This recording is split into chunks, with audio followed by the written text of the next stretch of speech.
del Padre, del Hijo y del Espíritu Santo. Amén. Señor, te damos gracias por traernos en esta tarde. Te pedimos que nos coloques en nuestras mentes el don de tu alma, de la inteligencia, de la sabiduría, del conocimiento para poder apreciar lo que vamos a compartir en esta tarde. Te suplicamos para que nos acompañes a todos sus seres queridos de nuestras parroquias, especialmente en este proceso de la formación para la misión diocesana. Pedimos todo esto por Jesucristo nuestro Señor. Amén. Muy bien, entonces vamos a continuar con la Eucaristía, ¿okay? Lo que vimos la semana pasada, pero hoy lo que quisiera hacer es detenerme en cada una de las partes de la Eucaristía y explicarles más o menos un poquito la parte teológica, la parte pastoral y lo que deberíamos hacer en la Eucaristía, lo que se está permitido. Voy a pedirles el favor, con el grupo de las 2 de la tarde no pude llegar sino hasta el repertorio, hasta la mitad nomás, y no tengo sino este día. Ya la próxima semana seguimos con otros temas.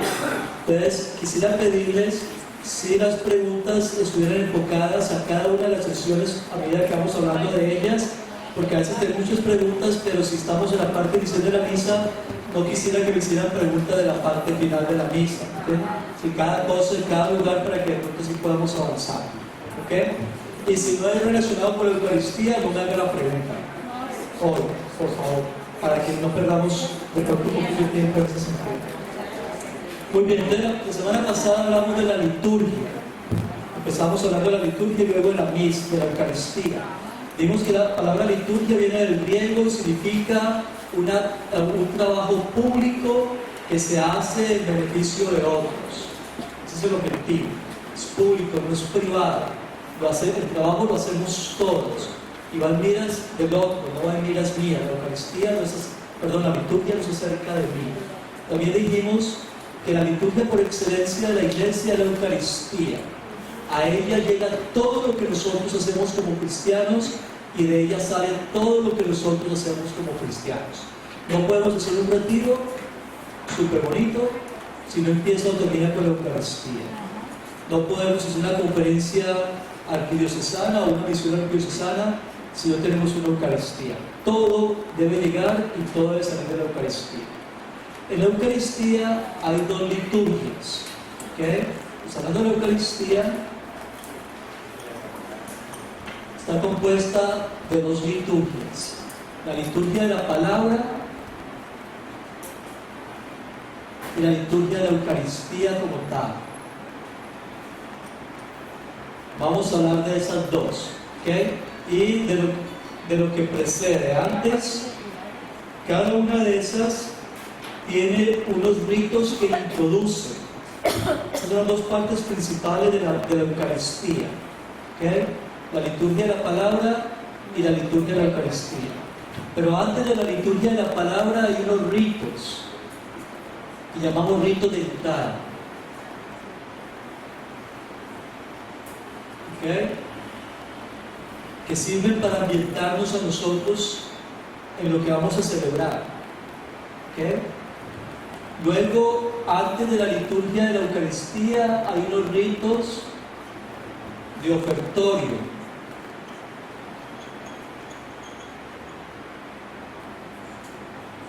Y luego al final hay unos ritos finales. ¿Okay? Si fuéramos a mirar la liturgia como tal, por excelencia de la Iglesia, que es la Eucaristía, diríamos que este es el orden.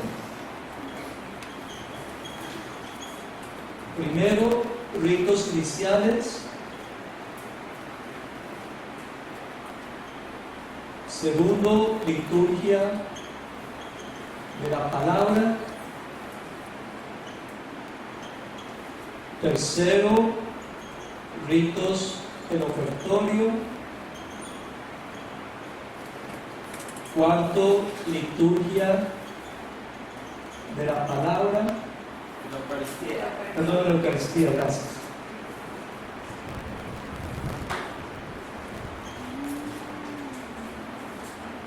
Y quinto, ritos finales.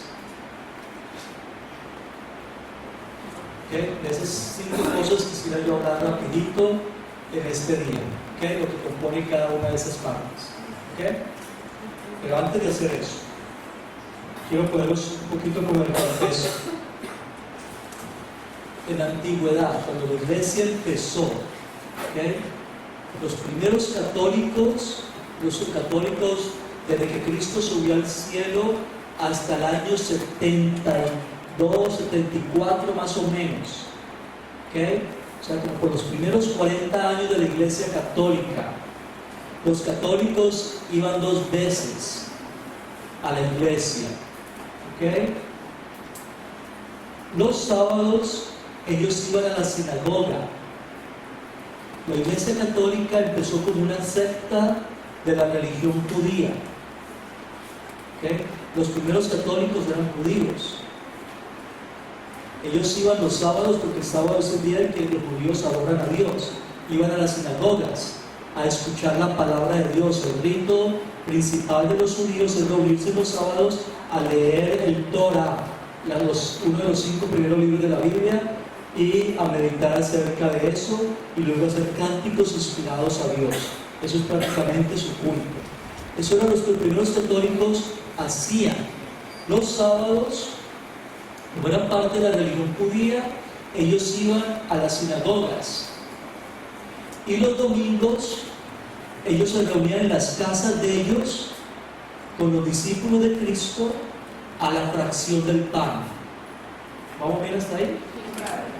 Pues, 2 veces iban de la semana. Sábado a escuchar la palabra de Dios como buenos judíos en las sinagogas, y los domingos ya eran los católicos a la fracción del pan.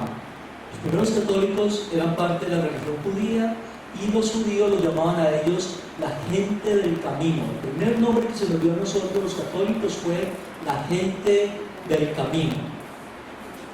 Eso es como hoy en día, por ejemplo, en la iglesia católica, que tenemos los carismáticos. Son católicos, pero los llamamos carismáticos porque ellos hablan mucho del Espíritu Santo. Tenemos un grupo que se llama Lazos de Amor Mariano, ¿okay? Que son conservadores y muy apegados a las cuestiones con la Virgen María, ¿okay? Y así hay diferentes grupos, pero todos son católicos. Así era ese entonces. La iglesia católica empezó como parte de la religión judía, como hasta el año 70 más o menos, cuando el emperador de Roma empezó la guerra contra la iglesia, y entonces los judíos no nos dejaron celebrar más los sábados con ellos, porque el emperador de Roma decretó que si alguien tenía que ver en algo con un católico, los decapitaban o les quemaban sus sinagogas. Entonces los judíos, por miedo de perder sus sinagogas, nos dijeron a los católicos: era como muy lindo tenerlos aquí, pero mejor, porque no hacen sus cosas solitos. Entonces, a partir del año 70-72, los católicos ya empiezan a celebrar la Eucaristía, teniendo estas 2 partes el domingo. Entonces, los sábados, hasta antes del año 70, los sábados los católicos iban a la sinagoga a hacer esto con el resto de los judíos. Y los domingos hacían esto. A partir del año 70 se unieron las 2 partes. Por eso es que en la misa tenemos las 2 liturgias, ¿okay? Lo que en la antigüedad se hacía el sábado y lo que se hacía el domingo, ahora lo tenemos en una sola liturgia, ¿ok? Dominical. ¿Vamos bien hasta ahí? Por los primeros siglos de la iglesia, la misa solamente se celebraba los domingos, porque ese es el día en que Cristo resucitó entre los muertos. Después se volvió una cuestión, en la Edad Media, una cuestión más de devoción popular, hacerla los días de semana. Pero antes era un solo día, el domingo, cuando nos reuníamos para alabar a Dios como pueblo, como familia. ¿Ok? O sea que los sábados prácticamente hacían lo que era la liturgia de la palabra. Exacto. Y el domingo la liturgia de la palabra. Exacto. Yeah. Los sábados eran con todos los que eran judíos. Los domingos solamente los que eran de la secta de la gente del camino. Entonces, el primer nombre que se nos dio era la gente del camino, porque éramos como una secta dentro de la religión judía.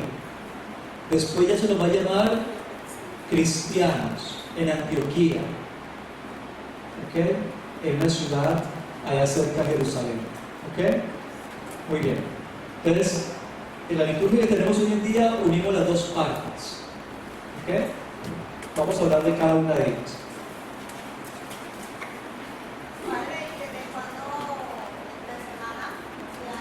No me acuerdo exactamente, pero creo que fue a partir de la Edad Media. Estamos hablando como del año 1000 y pico. Okay. Entonces, lo primero, antes de empezar con los ritos, quisiera hablar de algo que es muy importante, los gestos. En las normas o las rúbricas de la Iglesia Católica para la celebración de la Eucaristía se nos habla de que los gestos todos deben de llevar a una unidad de la asamblea. Esto es muy importante, no solamente una unidad de la asamblea, sino también con el pueblo de Dios. ¿Qué quiere decir eso? Que lo que yo hago en la parroquia del Perpetuo Socorro tiene que estar unido a todo lo que las demás parroquias de la iglesia local hace, todo lo que la iglesia nacional hace y todo lo que la iglesia universal hace. Pero los gestos deberían de ser los mismos en toda parte, a no ser de que la conferencia de obispos decida otra cosa, ¿okay? Pero no es el cura al que le corresponde hacer los cambios. Los cambios solamente los puede hacer el obispo, las cosas que la iglesia le permite al obispo, porque él es el legislador en su diócesis, o la conferencia de obispos, o el Santo Padre. ¿Okay? La idea es que todos los gestos van a ayudarnos a estar unidos, de forma tal de que si yo voy a China y están celebrando la misa, aunque yo no entienda la misa, puedo seguirla, ¿okay? Aunque yo no entienda chino. Esa es la idea, es que vamos a crear una unidad en la familia, en medio de la diversidad, de los idiomas, de las culturas y todo, que todos seamos una misma familia y todos sepamos qué podemos hacer y qué no podemos hacer. Pero en la misa hay unos gestos que son importantísimos. Nos sentamos, nos paramos, nos arrodillamos. Esos gestos se deben de hacer en unísono, todos juntos, no al gusto de cada uno. ¿Okay? Es muy importante, porque hay gente que es muy piadosa y se sienten súper cercanos a Dios, pero rompen con la unidad, con su fe piadosa. Hay gente, por ejemplo, que cuando estamos en la línea para comulgar se arrodillan. ¿Ok? Es muy piadoso, se ve muy bonito. Y ahí siento yo que me soy indigno de recibir a Cristo en la Eucaristía. Sí, pero eso no es el momento para estar arrodillado. El momento es para que todos estemos, como dice el libro del Apocalipsis, marchando, pregonando hacia el Cordero que se está inmolando, se está dando a cada uno de nosotros. Entonces es muy importante todo eso, porque el que se arrodilla en ese momento está rompiendo con esa unidad de los gestos. ¿Okay? Cuando estamos en el momento de la consagración, la iglesia pide que si hay ¿cómo llaman los arrodillos? Reclinatorios. Que si hay reclinatorios, en el momento de la consagración debemos estar todos de rodillas. Pero es en ese momento, no toda la misa. Quienes se quedan ahí arrodillados todo el tiempo porque se sienten superpecadores y no dejan de hacer de golpe de pecho. Si no siguen con la unidad de la asamblea, rompen eso. Entonces, cuando estamos en la asamblea, somos una sola familia, un solo cuerpo. Por lo tanto, todos deberíamos estar haciendo todo al mismo tiempo y los mismos signos, todos juntos. Claro que habrá excepciones, el anciano, el enfermo que no puede hacer esto y aquello, eso es distinto. A que yo diga, no, es que yo quiero quedarme arrodillado todo el tiempo porque es que si me siento más cerquita de Dios. Oiga, pero es que eso es parte de una asamblea. ¿Okay? Es muy importante mantener el orden. Recuerden una cosa que es muy importante: a Dios no le gusta el desorden. Dios es un Dios de orden. Por eso lo vemos desde el primer capítulo del libro del Génesis, cuando Dios crea cada cosa en su día y en su tiempo. ¿Okay? A Dios le gusta el orden. ¿Okay? La Eucaristía está supuesta a ser como una sinfonía. ¿Has llegado a escuchar una sinfonía? Sí. Es de lo más espectacular que hay en la música. Uno empieza a escuchar eso y como que se eleva. Las sinfonías son un montón de instrumentos, pero cada instrumento toca en el momento que le toca y después se calla. Pero una cosa bien interesante, quien escucha una sinfonía no sabe, a no ser que sea un especialista, cuándo entró la flauta, cuándo entró el violín, cuándo entró el piano, cuándo entró esto o aquello. Nada, porque es una sola pieza. ¿Okay? Por eso se llama sinfonía. ¿Sí?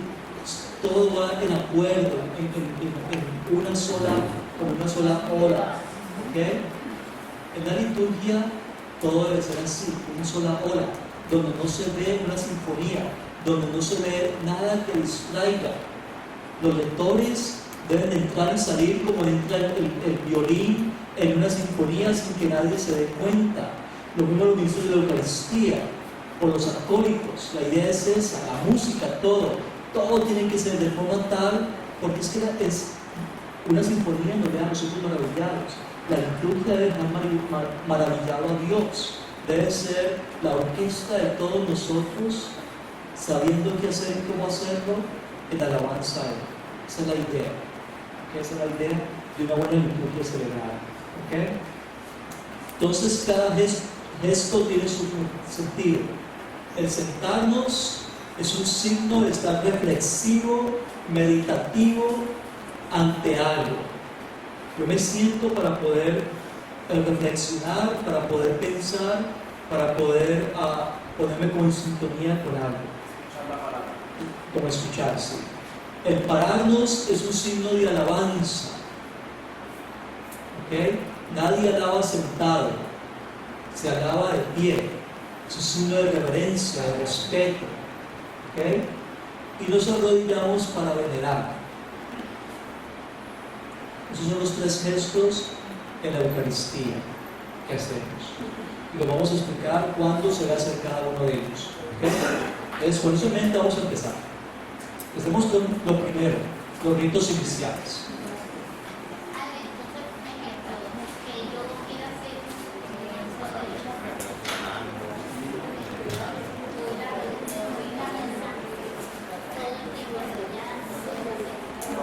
No, yo no puedo decir, voy a ir a misa hoy, me siento tan mal porque anoche me acosté con la esposa de mi vecino, entonces voy a escuchar la misa todo arrodillado. No, es que la misa no es una cosa privada, recuerden que es pública, todos junticos. Entonces todos como asamblea hacemos todo junticos, nos paramos todos, nos sentamos todos, nos arrodillamos todos, no unos cuantos. ¿Ok? Muy bien, pero lo primero que tenemos son los ritos iniciales.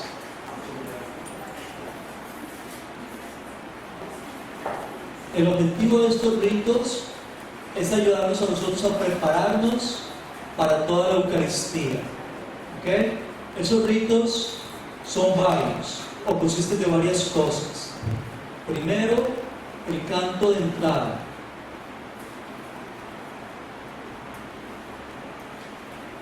Segundo, la procesión al presidente.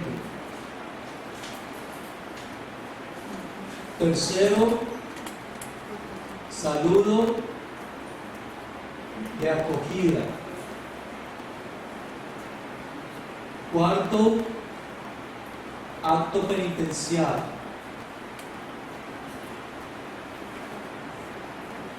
Quinto, en gloria. Y sexto, oración correcta. Voy a hablar de cada uno de ellos rapidito. El canto de entrada tiene como objetivo crear un solo espíritu.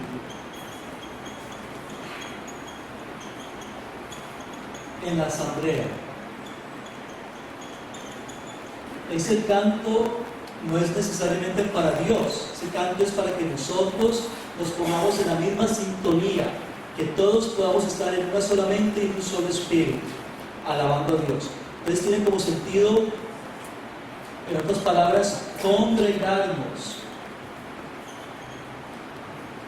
Ese es el objetivo del canto de entrada. Entonces el canto de entrada no debe ser un popurrí que empiece y empiece como que nunca tiene final. Y uno está ahí parado como cura esperando que le dé el coro por terminar, pero ahí están bien motivados. Y hágale, y hágale, y hágale. Como si estuviéramos en un gimnasio haciendo música aeróbica. No. El canto de entrada es un canto que nos pone a todos en la misma onda a lo que vamos a hacer. Debe buscar la forma de que esté conectado con la lectura del día para que desde el principio vaya ambientando a todo el mundo al mensaje que se nos va a dar. Los cantos en la misa, vale la pena, después estoy hablando de música. El Papa Benedicto exigió, recién hecho Papa, que en la liturgia de la misa nunca podemos utilizar un canto que tenga el pronombre personal, yo.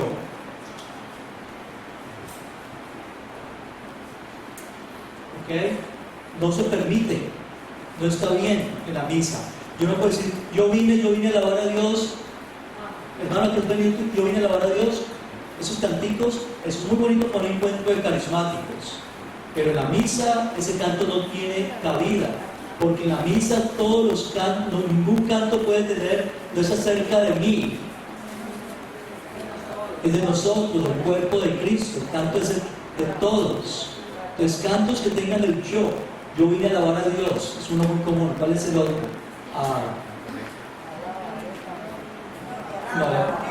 Yo te alabo con el corazón, yo te alabo con una y sin falta la mano, yo te alabo con los pies. Ese canto no es canto de misa.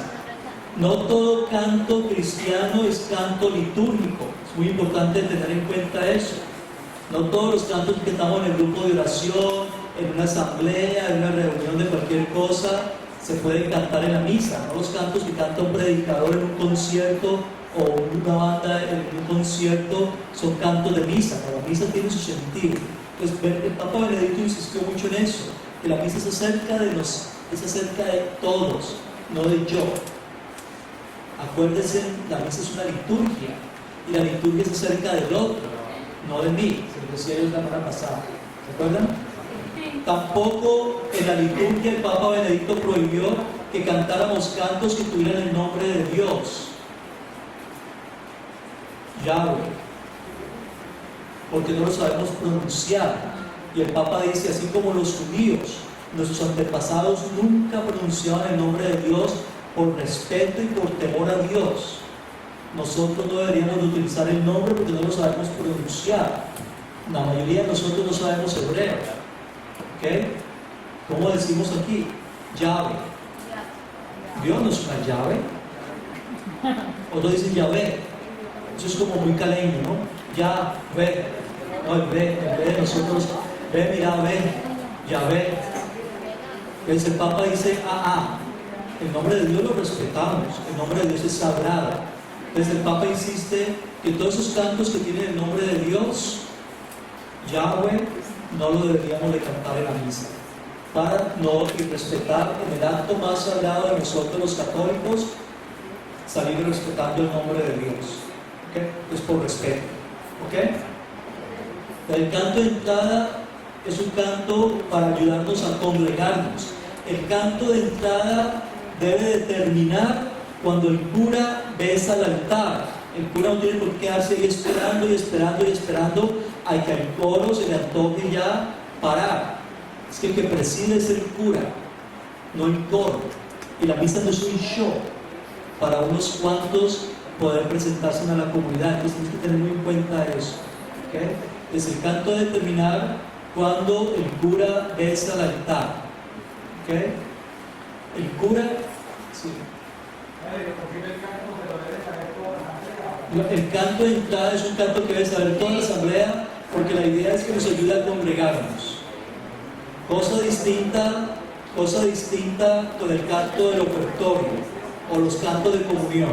El canto de entrada es un canto que todo el mundo debe saber, como el canto de salida es un canto alegre que todo el mundo debe saberse. ¿Okay?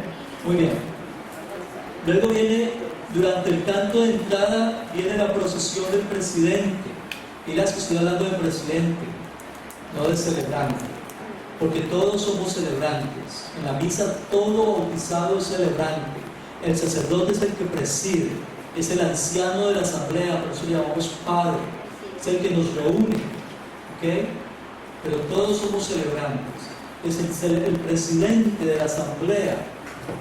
Él debe de entrar dentro de la asamblea.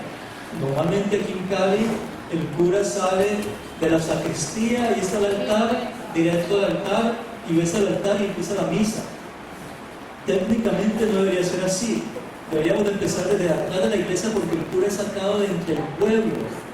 Es la idea, ¿okay? Y ese caminar en procesión es él que está pastoreando, dirigiendo al pueblo en alabanza. Entonces, la procesión del presidente, de entrada del presidente, es un símbolo de cómo él es el pastor que está guiando a su pueblo en oración. Entonces, cuando el pastor llega al altar, el altar él lo tiene que besar. ¿Ok? ¿Por qué? Yo se lo expliqué creo la semana pasada. El altar simboliza a Cristo en la Eucaristía. El altar es lo más sagrado para nosotros una vez empieza la misa. Tan sagrado es el altar en una iglesia que los tabernáculos donde guardamos el cuerpo de Cristo los bendecimos. Pero el altar es consagrado. Cuando hay una nueva iglesia, el obispo, y solamente el obispo puede consagrar el altar. Y la forma como se consagra el altar es bien especial, porque el altar tiene que ser bañado. ¿Con qué?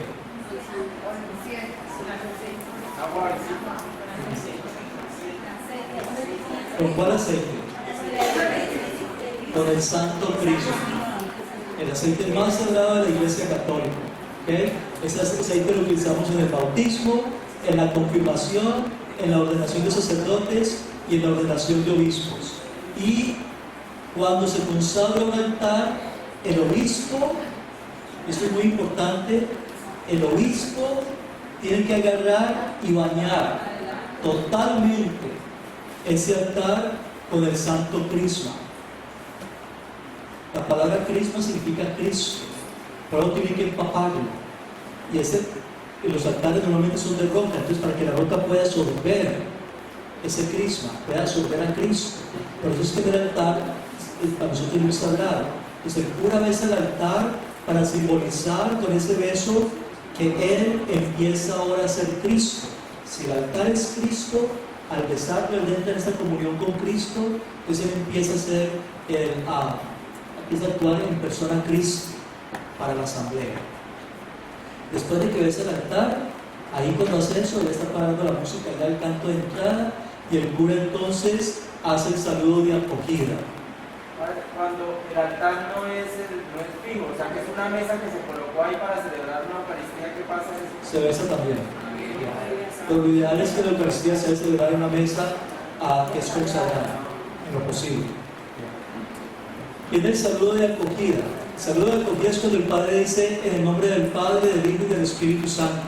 Esta es una oración que le corresponde única y exclusivamente al presidente. Eso no le corresponde a nadie más que decir. El gesto es de todos. El gesto de hacer la señal de la cruz. Pero las palabras le corresponde al papá, al padre de la asamblea, al anciano de la asamblea, que es el cura. Entonces, él es el que nos va a decir a nosotros por qué estamos en esa iglesia o qué vamos a hacer. Entonces él dice en el nombre, empieza diciendo en el nombre, ¿okay? Para indicar que eso lo vamos a hacer en el nombre de la Santísima Trinidad, el Padre, Hijo y Espíritu Santo. Y la asamblea contesta diciendo amén. ¿Okay? Ahora, la señal de la cruz es un símbolo muy poderoso y muy importante para nosotros como cristianos. ¿Okay? Se hace en la frente, en el ombligo y en los dos hombros. ¿Okay? No es una cosa aquí volando. Hay gente que lo hace volando y súper rápido y ni siquiera sabe lo que están haciendo. No. La idea es todo el cuerpo. De hecho, algunos de los ritos de la Iglesia Católica orientales, cuando empiezan, ellos dicen el nombre del Padre, del Hijo y del Espíritu Santo, van hasta los pies. Nosotros que somos más perezositos los occidentales, lo hacemos más hasta el ombligo. Pero la idea es que toquemos hasta la mitad del cuerpo por lo menos. ¿Okay? Otra cuestión muy importante. los católicos hacemos la señal de la cruz empezando en el hombro izquierdo y terminando en el derecho. Los ortodoxos lo hacen al contrario. Ellos empiezan en el derecho y terminan en el occidente. ¿Por qué? 20,000 pesos lo que sea.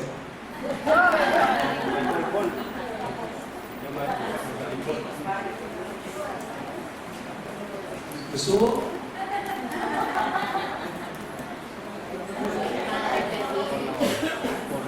Ok, la iglesia está dividida en dos. Hay los que llaman Oriente y Occidente. Nosotros somos la iglesia de Occidente.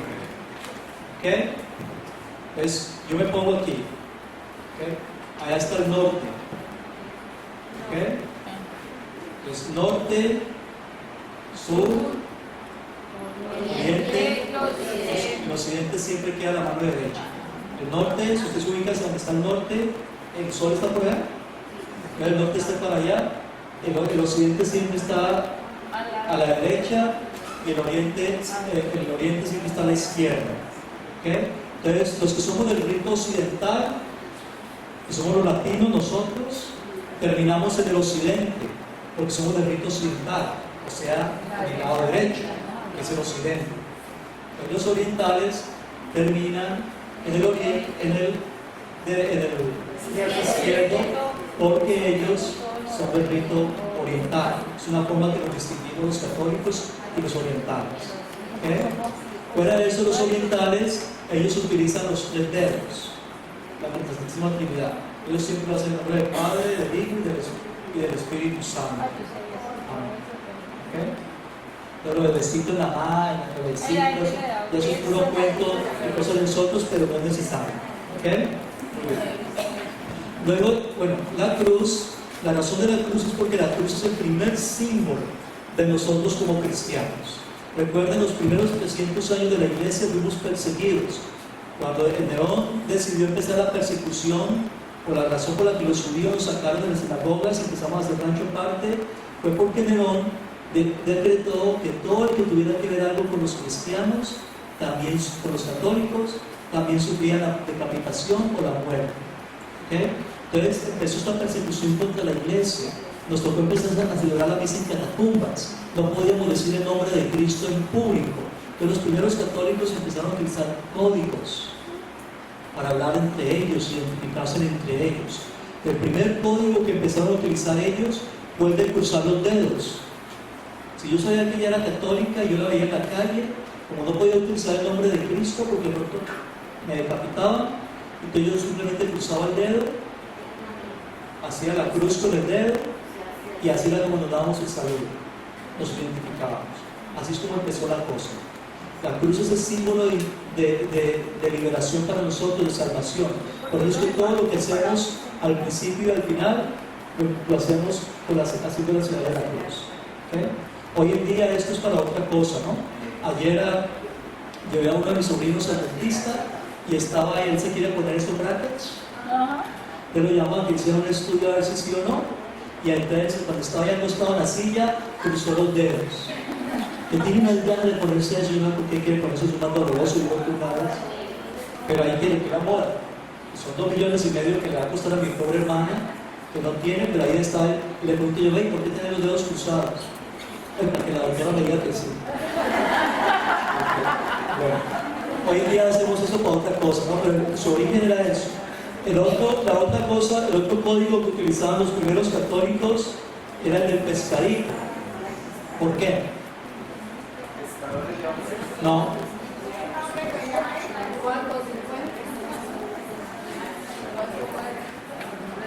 La razón del pescadito era otro símbolo que los católicos lo dibujaban en sus casas, o si llevaban una mochilita lo dibujaban ahí, y era una forma de identificarse como católicos.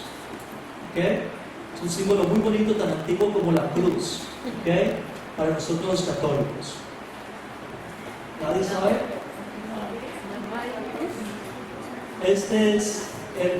En griego, la palabra pez, en griego se escribe istos. ¿Ok? Istos. en griego. Esa palabra, cada letra de esa palabra era parte del nombre de Jesús. Era un código que ellos empezaban a utilizar. Si un romano lo veía a ellos diciendo Istus, pensaban que estaban diciendo Pez, pero ellos estaban diciendo el nombre de Cristo. ¿Okay? La I es para Jesús, la X para Cristo, ¿okay? La TH para Teos, o sea Dios. Ahí lo pongo bien para que lo puedan colocar ahí.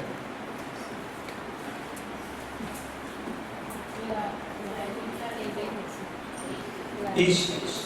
La I es de Jesús, es Jesús. La X para Cristo, que es Cristo. La TH para Teo, que es Dios. La U, que es para Hijo.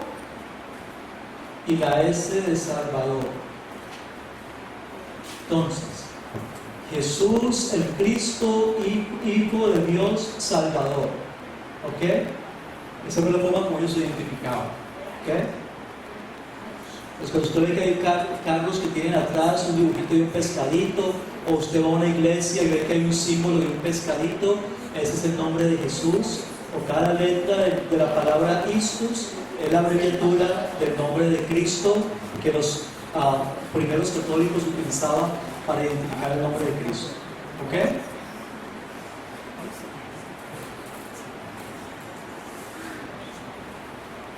¿Vamos bien hasta ahí? Muy bien. Yo oré todo lo que yo puedo. Aquí estoy. ¿Puedo borrar esto? ¿Saben qué significa INRI? Jesús de Nazaret, Rey de los Judíos. ¿Y JHS? ¿Qué? No. JHS. Lo vemos mucho en los altares. Jesús, hostia, sangre. ¿Okay? Muy bien. Vale. Entonces estamos en el rito de acogida. Después de que el cura hace la bendición y dice en el nombre del Padre, del Hijo y del Espíritu Santo, la gente contesta amén. Y el amén significa lo que usted está diciendo que vamos a hacer, que vamos a hacer en nombre de Dios. Yo creo, ahí lo hacemos. ¿Okay? Así sea. Ese amén significa así sea, yo estoy de acuerdo, yo creo, hagámoslo. ¿Okay? Después de eso el Padre dice, da el saludo. La paz del Señor esté con ustedes, o utiliza otro, que la gracia del Señor Jesucristo, el amor del Padre, la comunión del Espíritu Santo esté con todos ustedes, y la gente conteste con tu espíritu. Ese es el rito de acogida. Entonces el Padre utiliza una frase de San Pablo, las cartas de San Pablo. Cada vez que él escribía sus cartas, empezaba sus cartas diciendo la gracia de nuestro Señor Jesucristo, el amor del Padre, la comunión del Espíritu Santo esté con todos ustedes. Les escribo a ustedes, mis hermanos queridos, o mis hijos queridos. Esa palabra de acogida de San Pablo las dice el cura también en la misa, para acoger al pueblo que está ahí congregado. Luego sigue el acto penitencial. ¿Okay? El acto penitencial es muy importante y muy mal entendido en la Iglesia Católica. El acto penitencial, y les dejo bien clarito esto para que se vayan bajando de la nube los que lo piensan así, el acto penitencial no perdona pecados. Pilas con eso. Hay gente que dice, yo le grité a mis hijos, voy a la misa y en el acto penitencial le pido perdón a Dios y Dios me borra los pecados. No. Ese es un acto penitencial, no es el sacramento de la confesión. Una cosa es, yo reconozco, el acto penitencial tiene como objetivo que yo me reconozca como pecador ante Dios. El acto penitencial al principio de la misa tiene un objetivo muy importante, y es ayudarme a mí a entender de que yo no soy Dios, sino un mero ser humano, que estoy quebrantado debido a mi pecado, y que por eso necesito estar en esa iglesia, alabando a Dios, porque soy pecador. Ese es un reconocimiento de mi condición. Una cosa es reconocer y otra cosa es ser perdonado. Una cosa es reconocer que soy pecador y otra cosa es confesar mis pecados. ¿Okay? Este momento no absuelve pecados. Este momento única y exclusivamente sirve para decirnos que somos pecadores. Allí en ese momento algunas personas creen que como el sacerdote dice que nos reconozcamos pecadores y si se ha cometido un pecado se puede recibir sagradamente la comunión. No. Este no es un momento de perdón de pecados, es un momento de reconocer que somos pecadores. El yo pecador, por eso una de las cosas que tenemos es yo confieso ante Dios Todopoderoso y ante ustedes, hermanos, que he pecado mucho. Yo confieso, pero estoy pidiendo perdón. Estoy confesando que soy pecador, estoy reconociendo que soy pecador. Después de que se hace la oración, el cura hace una oración y luego sigue el Señor ten piedad. Y yo quiero hablar un poquito de eso. En Colombia tenemos un vicio de que a esto le gastamos mucho tiempo en la misa. Y aquí hay unos cantos súper maravillosos de Señor ten piedad. ¿Okay? Muy bonitos, pero somos masoquistas. Nos gusta quedarnos en eso. Y se nos olvida que la misa se acerca, o las Eucaristías se acerca de celebrar la resurrección de Cristo Jesús. A nosotros nos fascina el jueves y el viernes santo. Por cualquier situación, a nosotros latinos nos fascina. Miren ustedes, el jueves y el viernes santo nuestras iglesias se llenan. Llega el domingo de resurrección y somos los mismos de cada domingo. Porque no celebramos la resurrección de Cristo todavía. Nos hemos quedado en el Viernes Santo, en la parte penitencial, en el dolor, en el pecado, en la miseria. Y por eso es que tenemos unos señores de piedad bellísimos. ¿No han notado? Los coros salen con unas piezas musicales bellísimas. Pero ¿qué pasa después? Llega el gloria y no lo cantamos. Donde yo celebro, casi todos los domingos tengo que pelear con el coro para que me cante el Señor de piedad y muchas veces pierdo la batalla porque no lo canto. El gloria. El gloria tiene que cantar. El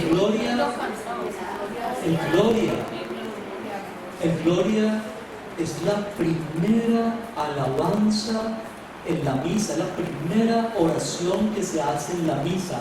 Todo esto hasta ahorita es acogida, pero aquí es cuando yo abro mi boca en alabanza a Dios, cuando reconozco quién Él es.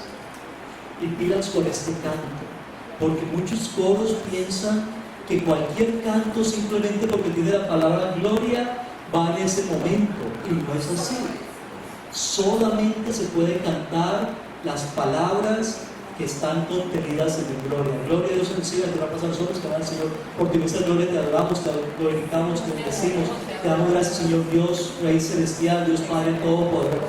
Esas palabras no se pueden quitar. Papa Benedicto fue muy estricto también en eso. En gloria se tiene que conservar porque es la primera alabanza, no del coro, no de la gente de esa misa, la primera alabanza de la iglesia universal, que se une cada parroquia, cada templo, en todo el mundo, cada domingo. En esa gloria es la primera oración que todo el pueblo de la iglesia peregrina en esta tierra le canta a Dios. Entonces cuando salimos con otro canto distinto, rompemos con la unidad de la iglesia. Y recuerden que la unidad es muy importante, porque es lo que hace la fuerza. Cuando yo no estoy unido no hay fuerza, debilito. ¿Okay? Cuando me separo, debilito a la fuerza. Entonces el gloria es muy importante y no lo deberíamos nunca de rezar un domingo.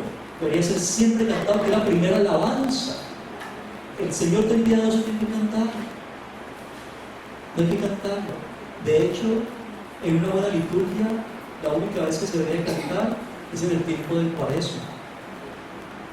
Yo en las parroquias donde yo voy, no dejo que me canten el Señor te piedad nunca, excepto el Cuaresma. Es que no pertenece, darle tanta importancia. Solamente reconocer los pecadores ante Dios. Ese es el objetivo, que para empezar la misa, antes de yo alabar a Dios, tengo que reconocer que soy pecador. Ya reconociendo eso, entonces puedo saltar su nombre. Por eso es que gloria está en esta parte de la misa, la primera alabanza a Dios. Después de eso viene la oración colecta. Padre, perdón. hay unos sacerdotes que terminado el Evangelio dicen, por la lectura del Santo Evangelio. Todavía no, estamos en la oración colecta. Guarda la pregunta y me la hace cuando estemos en ese momento, ¿vale?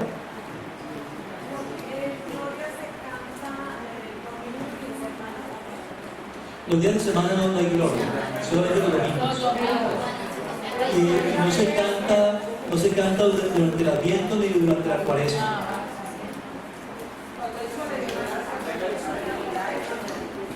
Cuando hay misas solemnes, solemnidades, los días de semana sí, pero el resto no. Como hoy, por ejemplo. Ok, la oración colecta. La palabra colecta quiere decir recolectar. Es en la antigüedad, los orígenes de la iglesia, porque era poquita gente, cuando se reunían para una celebración, el cura le preguntaba a la gente, ve, ¿vos tú qué quieres que ore hoy por vos? Y a cada uno le preguntaba. Después de que la gente compartía sus intenciones, entonces el cura hacía la oración colecta, recolectaba el sentir de toda la asamblea. Hoy en día, porque somos muchos, pues se tomaría mucho tiempo en hacer eso. Entonces la iglesia tiene una oración que el cura no se puede inventar, es una oración que es universal, ¿ok? Y el cura lee la oración que está contenida y que es una oración que se hace en todas partes del mundo, ¿ok? La misma oración, porque la unidad es muy importante. Un cura que se crea más que la iglesia está fregado y daña, rompe por esa comunión y hace que todo el pueblo rompa. Entonces hay que tener mucho cuidado con eso. La oración está prescrita por la iglesia. Esa oración el cura la dice en nombre de la iglesia universal y de quienes están ahí en la asamblea con él, pero pretende reunir las intenciones de todo el pueblo de Dios universal. ¿Ok? Muy bien. Ahí termina la primera parte, que es los ritos de entrada. Luego sigue la primera liturgia, lo que hacían los primeros católicos los sábados en la sinagoga con los judíos. La liturgia de la palabra.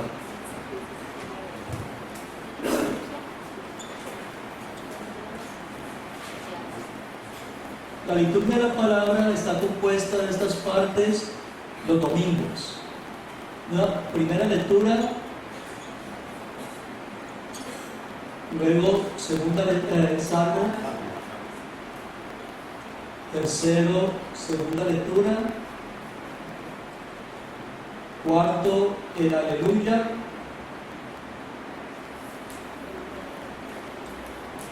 quinto, evangelio, y sexto, la homilía. Esto es lo que se hacía más o menos en el Antiguo Testamento. Los judíos en la sinagoga iban a leer la palabra de Dios y luego cantaban y hablaban acerca de la palabra de Dios. Entonces, la liturgia de la Eucaristía, de la palabra, es una liturgia muy especial porque es un diálogo, es una conversación. ¿Ok? Por eso nos sentamos. Uno se sienta como Adrián. ¿Ok? Uno se sienta como Adrián. Entonces, la primera lectura, Dios nos habla. La primera lectura, casi siempre, excepto en la Pascua, está tomada del Antiguo Testamento, de uno de los libros del Antiguo Testamento. ¿Cuántos libros hay en el Antiguo Testamento? 46. 46. ¿Ok? Muy bien.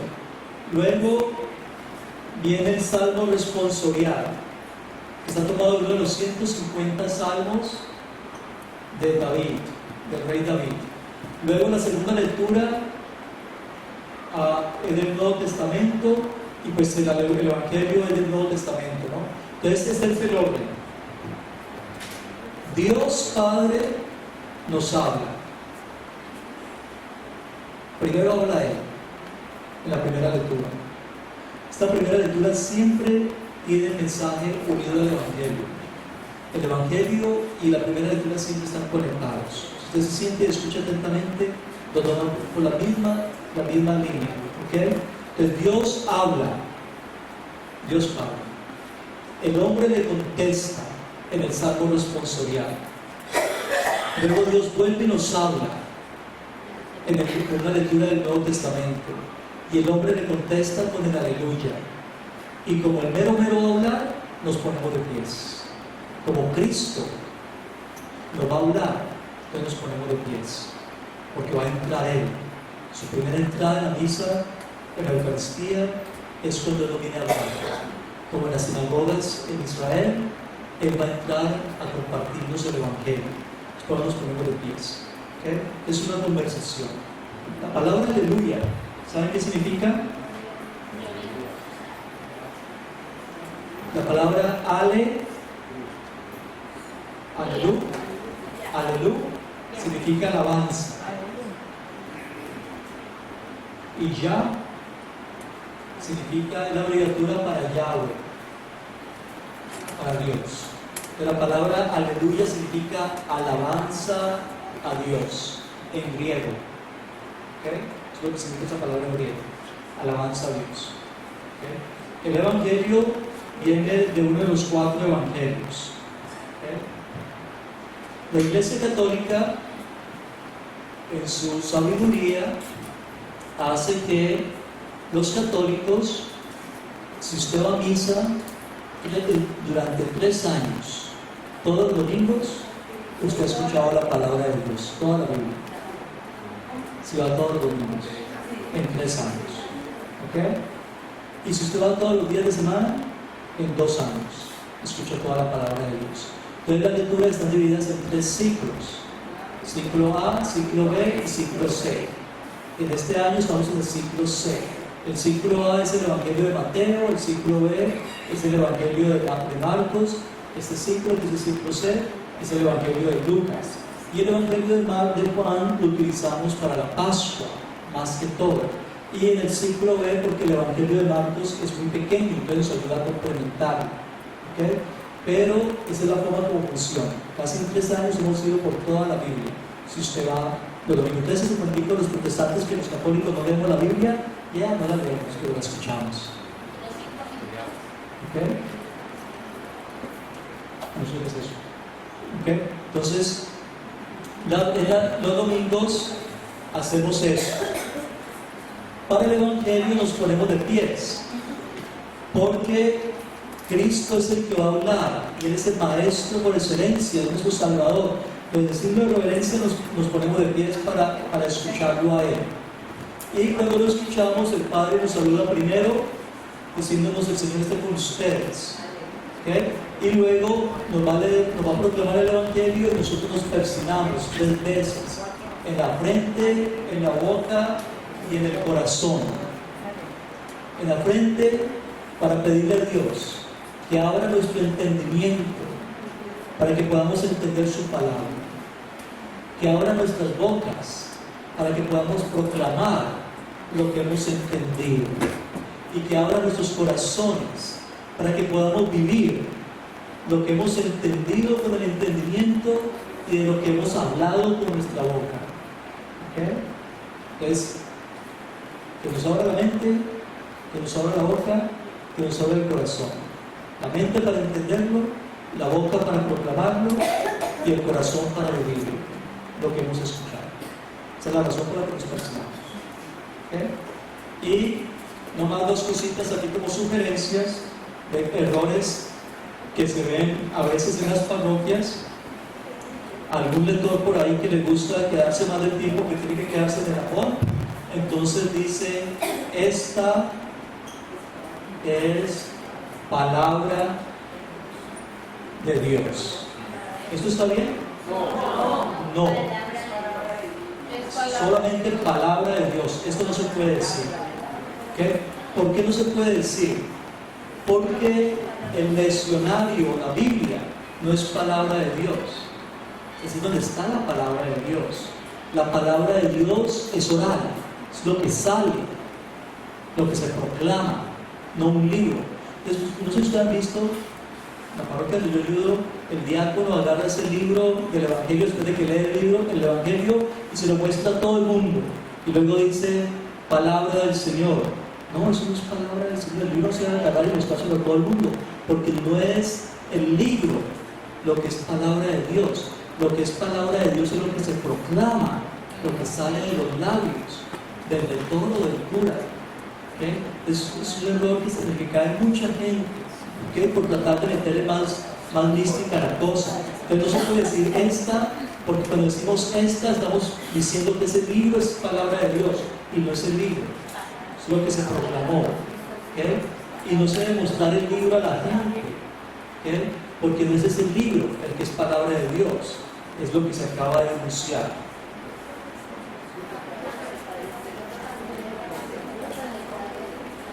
No se debe tomar, no se debe alzar, es simplemente, es que de lo que se trata es de lo que sale.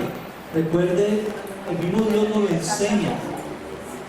El mismo Dios nos lo enseña. Cuando Dios creó el mundo, nunca vimos que fueron las manos de Dios las que lo creó. ¿Qué fue lo que creó el mundo? La palabra, lo que sale, eso es lo que crea. Entonces, las palabras del cura, de lo que está leyendo ese evangelio, las palabras del lector, eso es lo que es palabra de Dios, lo que se nos está entrando por nuestros oídos, es lo que es palabra de Dios. Sí, muchos curitas lo hacemos, pero no está bien hacerlo. No es correcto hacerlo. ¿Ah? No, aplaudir mucho menos. No es que el gesto es gloria a ti, Señor Jesús. Miren, es sencillo como eso. La idea del Evangelio es que Cristo, nos ponemos de pie porque Cristo llega en medio de nosotros. Nos dice unas cosas, que es lo que leemos, ¿no? Y después el Padre dice, esto es palabra del Señor. O sea, es Cristo que nos está hablando. Lo que el cura está diciendo cuando dice palabra del Señor, lo que el cura nos está diciendo es, Cristo la acaba de hablar. Entonces, ¿qué contestamos nosotros? Gloria a ti, Jesús. Es la forma de Jesús exaltar a Jesús por estar ahí en medio de nosotros. Y las palabras tienen que significar. Cuando decimos gloria a ti, Señor Jesús, tenemos que sentir que Cristo está ahí y que nos acabó de hablar. ¿Ok? Ese es el gesto de la iglesia. ¿Ah? Estamos rompiendo la unidad. Aplausos, estamos rompiendo con la unidad, porque es que lo que la iglesia pide es que contestemos, le digamos a Cristo, gloria a ti, gracias Jesús por habernos dejado escucharte, ¿no? Ese es el orgullo, eso sale del corazón. Estos gestos no son necesarios. Y eso, por eso es que no está en la rúbrica de la iglesia. Eso algún purita que pensó que es bonito. Como por ejemplo, eso de poner la mano así cuando rezamos el credo. O así, hay unos que lo hacen así como si fueran de ciclo. Eso no se hace. Muy bien. La homilía es diferente. No es un sermón.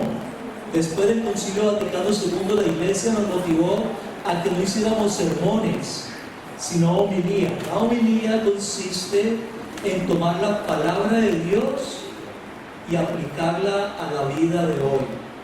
Pues el trabajo del pastor es reflexionar acerca de esa palabra de Dios y ver cómo esa palabra de Dios aplica al pueblo que está bajo su responsabilidad. Eso se llama homilía. Un sermón consiste en que un cura tome, por ejemplo, el bautismo. Diga, hoy voy a hablar de bautismo. Y se ponga a hacer una catequesis de bautismo en la misa. Eso no es homilía, eso es sermón. La homilía tiene que ver con las lecturas del día y la reflexión sobre ellas a la vida de hoy. Eso es homilía. Sermón es tomar cualquier tópico, cualquier cosa que el cura quiera predicar y hablar de eso. Eso la iglesia ahora lo desmotiva en la liturgia del domingo. El domingo se debe predicar una homilía, no un sermón. ¿Ok? Muy bien. Padre, una pregunta, ¿uno se puede colgar de las manos para hacer Padre Nuestro? Todavía no hemos llegado allá. Estamos en la homilía. Después de la homilía hay unos ritos que continúan, que es ahí lo que tenemos el credo, la oración de los fieles y el ofertorio. ¿Ok? Esa parte es preparación fin de uno y principio del otro, fin de la liturgia de la palabra y principio para la liturgia eucarística, preparación para la liturgia eucarística. El credo debe de ser la profesión de fe de todo cristiano, debe ser con palabras y se debe siempre mencionar a las tres personas de la Santísima Trinidad y las demás fees, las demás cosas que la Iglesia Católica cree. Son 12 verdades que tratamos de sostener en el credo. ¿Okay? Ahora el Señor hizo una pregunta de cuando hay sacerdotes que cuando termina el Evangelio dice que por esta palabra se han perdonado los pecados. Son oraciones muy bonitas, pero mire, de hecho ningún cura tiene permiso, o para poder un cura dar absolución general tiene que tener un permiso especial del señor obispo. Nosotros no podemos dar absolución general a toda la sangre. Entonces, cuando un cura dice eso, está tratando de dar una absolución general al pueblo de Dios, y eso no está permitido, a no ser que tenga un permiso extraordinario por circunstancias extraordinarias de parte de su señor obispo. Que la confesión es individual. Esta semana terminó la lectura y por esta Bueno, un momentico. Es que una cosa es que digamos eso y otra cosa es que se perdonen los pecados. Yo puedo utilizar cualquier tipo de expresión. Yo puedo decir, como yo pecador, yo confieso que soy pecador. Eso no quiere decir que mis pecados me estén siendo perdonados por eso. Para que haya perdón de pecados tiene que haber absolución. Sí, por eso es que no se debe hacer esas cosas, porque eso desubica al pueblo de Dios. es como un clamor. Es como un clamor. Pero esos clamores deberíamos de evitarlos para no confundir al pueblo de Dios. Por eso es que deberíamos de mantener siempre la unidad y hacer lo que la Iglesia Universal nos pide que hagamos y no ponernos a inventar por ahí cositas dentro de la liturgia que suenan bonito y toda la cuestión, pero que nos hacen olvidar de que estamos conectados con la Iglesia Universal. ¿Okay? Muy bien. Luego siguen las oraciones de los fieles. Las oraciones de los fieles son única y exclusivamente para presentarle a Dios peticiones. No es para dar gracias, ni es para alabar. Cada cosa en su lugar en la Eucaristía. En gloria es el momento de alabanza. Las oraciones de los fieles es el momento para pedir, ni para dar gracias, ni para dar gloria. Y muchas oraciones de los fieles en la parroquia: Señor, te damos gracias por el cumpleaños de mi hija. No es eso de gracias. No pida al Señor que le dé salud a su hija. Eso es distinto. ¿Okay? Entonces, cada cosa en su lugar. Las oraciones de los fieles son peticiones a Dios. Están unidas al ofertorio, que es la ofrenda que le presentamos a Dios. ¿Okay? Es el ofertorio. En el ofertorio presentamos tres cositas a Dios. Le ofrecemos a Dios pan, vino y el fruto de nuestro trabajo, que es la ofrenda, pues el dinerito que ustedes llevan a la iglesia, o la librita de arroz, o la panela que usted comparte. Estas ofrendas son muy importantes. Para los primeros católicos, el pan y el vino eran muy importantes. Para ellos, ese pan y vino los representaban a ellos. Los primeros católicos creían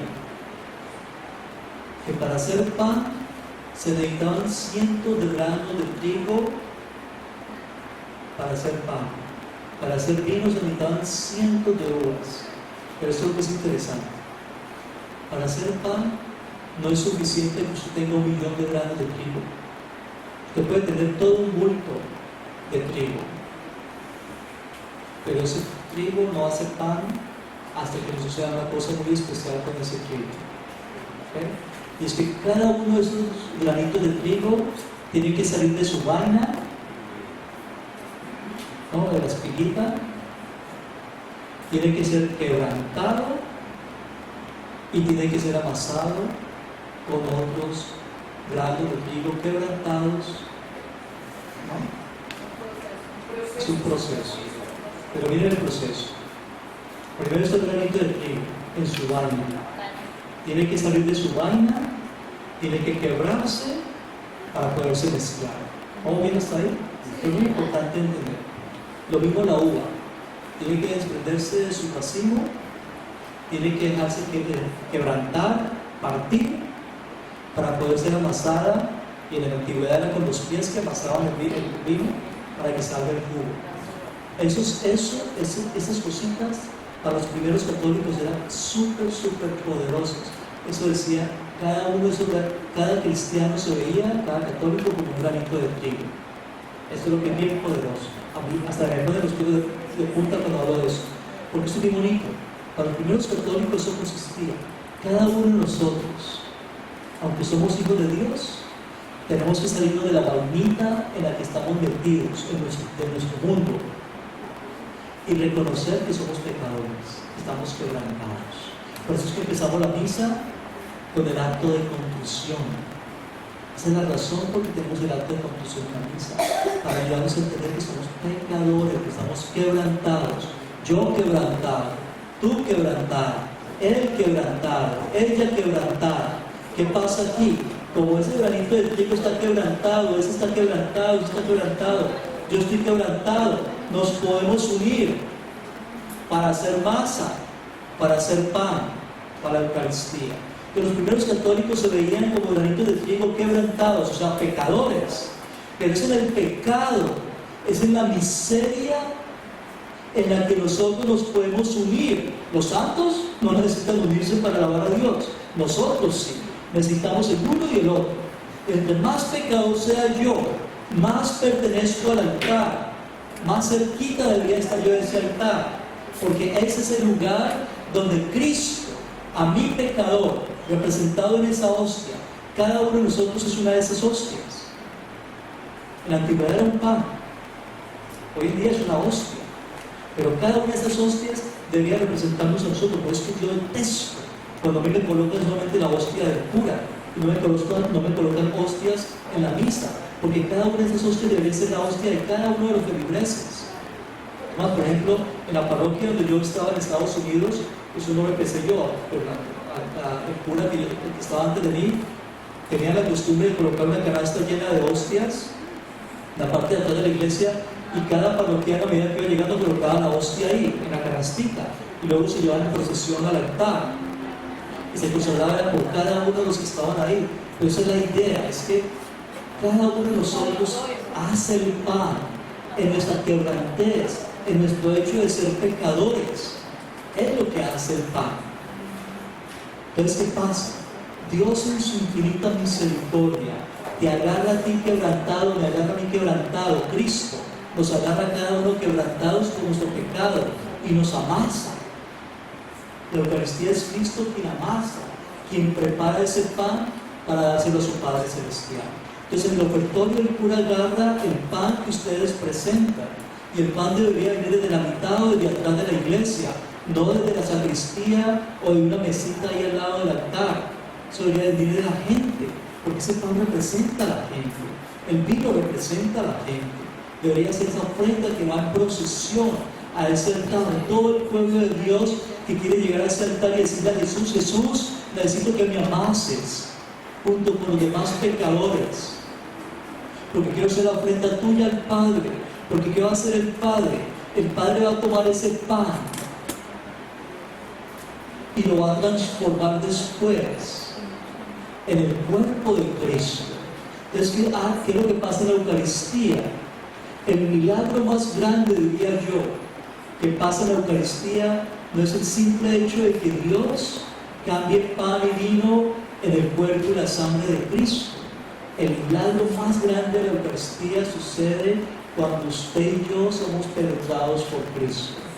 Cuando Él toma, Dios Padre toma ese pan y nos dice: vea, usted estaba jodido, usted estaba quebrantado, usted estaba todo torturado por sus pecados, y ahora lo devuelvo a usted hecho mi hijo. Le doy a mi hijo para que usted tenga una nueva vida, sea nuevo, teniendo a mi hijo dentro de usted. Es poderosísimo eso. Entonces, el ofertorio es un momento bien especial. El cura de tomar ese pan, cuando lo toma, le dice al Señor: es el fruto del trabajo del hombre que recibimos de tu generosidad y ahora te presentamos. Él será para nosotros pan de vida. Entonces, el cura le presenta o Cristo, pues, en la mano del cura, le presenta ese pan a Dios, luego que se vino, y Dios no lo devuelve, convertido en algo transformado, en algo nuevo, el cuerpo de Cristo Jesús, al través de la sustanciación que va a pasar después. ¿Ok? Pero porque hay un momento muy especial. En ese momento el coro puede cantar cualquier canto, pero en ese momento, y una liturgia bien celebrada en ese momento, todo el mundo. Por eso es que la procesión debería existir con ese pan y ese vino de atrás. Ese es el momento en que todo el mundo tiene que ver cómo ese pan y ese vino son presentados, como yo me estoy presentando a Dios. Este es el momento en que cada uno de nosotros, en vez de estar cantando, solo vamos a dejar el coro, debería tomar un momentico en silencio y decirle: Señor, este soy yo hoy. Aquí estoy yo quebrantado, estos son mis pecados, estas son mis fallas, estas son mis luchas, estos son mis problemas, estas son mis debilidades, estas son las dificultades que tengo en la casa. Lo que soy, lo que tengo hoy, te lo coloco ahí, porque necesito que tú, que lo puedes todo, me transformes, me cambies.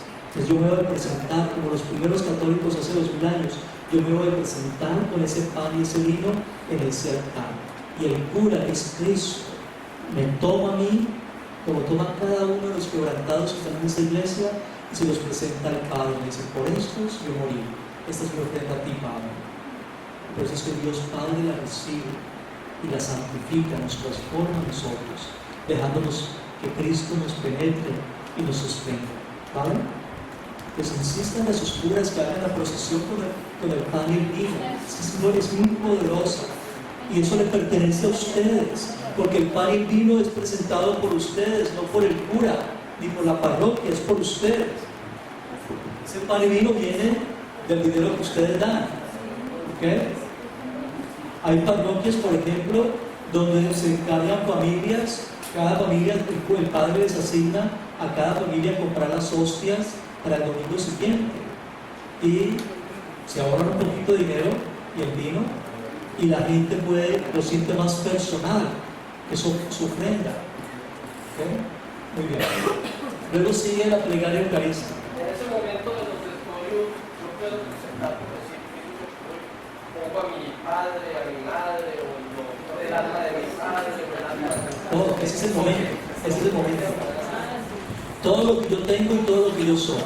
Entonces, tengo a mis papás, aunque estén muertos, o a mis familiares, todo. ¿Okay? Después de eso sigue, no sé si de pronto alguien me pudiera prender las luces porque ya está muy oscurito, para que puedan ver lo que está acá. Luego sigue la liturgia de la Eucaristía.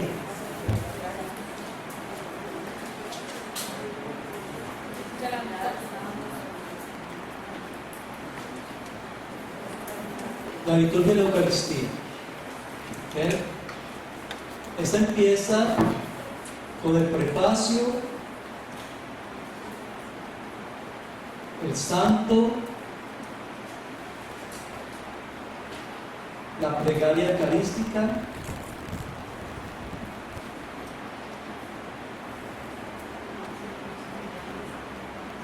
el gran amén. ¿Okay? Esa es la liturgia eucarística, prácticamente, así como resumido rápido. El prefacio es lo que nos da introducción a la oración que el pueblo va a hacer. Esa oración se hace de pies. Toda la oración se debe hacer de pies.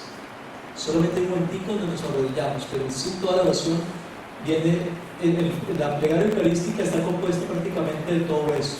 Entonces el cura dice: el Señor esté con ustedes, levantemos el corazón, como levantados al Señor, damos gracias al Señor nuestro Dios, Jesús es necesario, y luego hace una oracióncita bien bonita, una súplica a Dios, que termina con el santo. ¿Okay? El santo es muy importante. No todo canto que tiene la palabra santo cabe aquí. Este santo es muy, muy especial y se debe guardar mucho respeto a este canto, porque el libro de Daniel, del profeta Daniel, el libro de Isaías, el libro de Apocalipsis, nos dicen que este es el canto que los ángeles le cantan a Dios día y noche en el cielo, y nosotros nos unimos a ese canto. Entonces no podemos cambiarlo. El santo en la misa se insiste, tiene que tener las palabras del santo. Pues cualquier canto, porque si tiene simplemente la palabra santo, no lo podemos ir cantando. ¿Ok? ¿Qué canto hay que no tiene las palabras del santo que cantan en sus parroquias?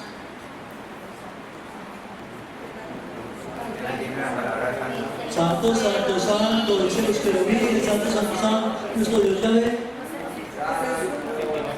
No. ¿Qué son las palabras del santo? Santo, santo, santo es el Señor nuestro Dios. Llenos están el cielo y la tierra de tu gloria, hosana en el cielo. Ese es el santo. ¿Ok? Ese es el que tiene que cantar. Esas palabras no las podemos quitar, porque nuevamente rompemos con la unidad de la iglesia peregrina. Y esa iglesia peregrina aquí en la tierra se une a la iglesia del purgatorio y se une a la iglesia celestial. Por eso es que antes de que empiece el santo, el cura dice: cielo y tierra se unen a una sola voz para cantar el himno de tu gloria. Es el himno de la gloria de Dios. Entonces no cualquier canto, simplemente porque tiene la palabra santo, la podemos utilizar. Tenemos que utilizar las palabras que están contenidas. Santo, santo, santo es el Señor Dios del universo. Llenos está el cielo y la tierra de tu gloria. Hosana en el cielo. Bendito el que viene en nombre del Señor. Hosana en el cielo. Esas palabras no las podemos omitir. Entonces no todo santo tiene eso. Hay unos santos que son muy bonitos, que son muy alegres, pero no son el santo. Eso es una cosa. El santo, y no estoy diciendo que tiene que ser el santo tradicional, como que es todo porque lo ponen a dormir. No. Hay cantos muy bonitos, alegres, pero tiene que tener las palabras del santo. Otra cosa que no puede faltar es que tiene que tener santo, santo, santo. Triple santo. El triple santo. Esa es otra forma de mirar si ese santo es bueno o no es bueno. ¿Por qué? Ese es el santo del Antiguo Testamento. En el Antiguo Testamento, el idioma hebreo es un idioma muy pequeño. El idioma hebreo no tiene los superlativos. En el idioma hebreo, por ejemplo, no existe la palabra santísimo, ni muy santo. Esas palabras no existen. Entonces, en el idioma hebreo, cuando se quiere hablar de una cosa al máximo, que es lo máximo, se repite 3 veces esa cosa. ¿Ok? Ese es santo, como diríamos nosotros. Este segundo, cuando se repite 2 veces en hebreo, quiere decir muy santo. Y cuando se repite 3 veces, quiere decir santísimo. Esa terminación ísimo es lo máximo. No hay nada más alto que eso. Entonces, por eso es que hay que repetirlo 3 veces, porque es indicar que Dios es lo máximo. Si yo lo digo 2 veces, estoy diciendo que Dios es muy santo. Y no es solamente muy santo, no. Él es santísimo. ¿Okay? Entonces, es cuestión de aprender. Cuando aprendemos todo esto, le sacamos gusto. Cuando yo sé que lo tengo que decir 3 veces, y no simplemente porque nos enseñaron el cantico, sino porque en hebreo es la forma de decir Dios es lo máximo, es santísimo. Entonces tiene más sabor lo que cantamos, ¿no? O las cosas que hacemos. ¿Okay? Muy bien. Después del santo, normalmente nos ponemos de rodillas, ¿okay? Si hay refrigatorios para hacerlo, porque el Rey del Cielo va a bajar, o Dios, con su poder, va a llegar sobre ese pan y ese vino. Pero recuerden que la consagración empieza con el prefacio y termina con el gran amén. ¿Ok? No. Uno nomás lo hace las palabras de la institución. ¿Okay? Las palabras que Cristo dijo en la última cena. ¿Okay? El pan que se tiene que utilizar para la misa es un pan que tiene que ser 100% de harina y no puede tener nada sino harina y agua. Nada más. No sabores, no miel, no nada. Ni levadura. Solamente harina y agua. Y el vino tiene que ser 100% de uva. No puede ser como lo que usted encuentra en las tiendas, que tiene de alcohol, viene de la caña de azúcar, porque fermenta más rápido.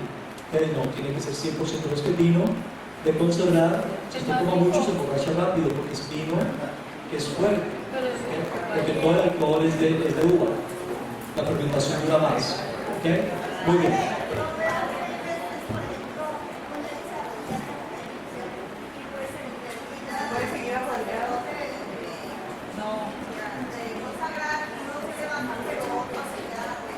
Lo ideal nuevamente es que cuando el Padre dice, este es el sacramento de nuestra fe, todos nos coloquemos de pie, porque la plegaria eucarística es una plegaria de acción de gracias, y uno da gracias de pie, ¿ok? Entonces no debería estar uno sentado ni arrodillado.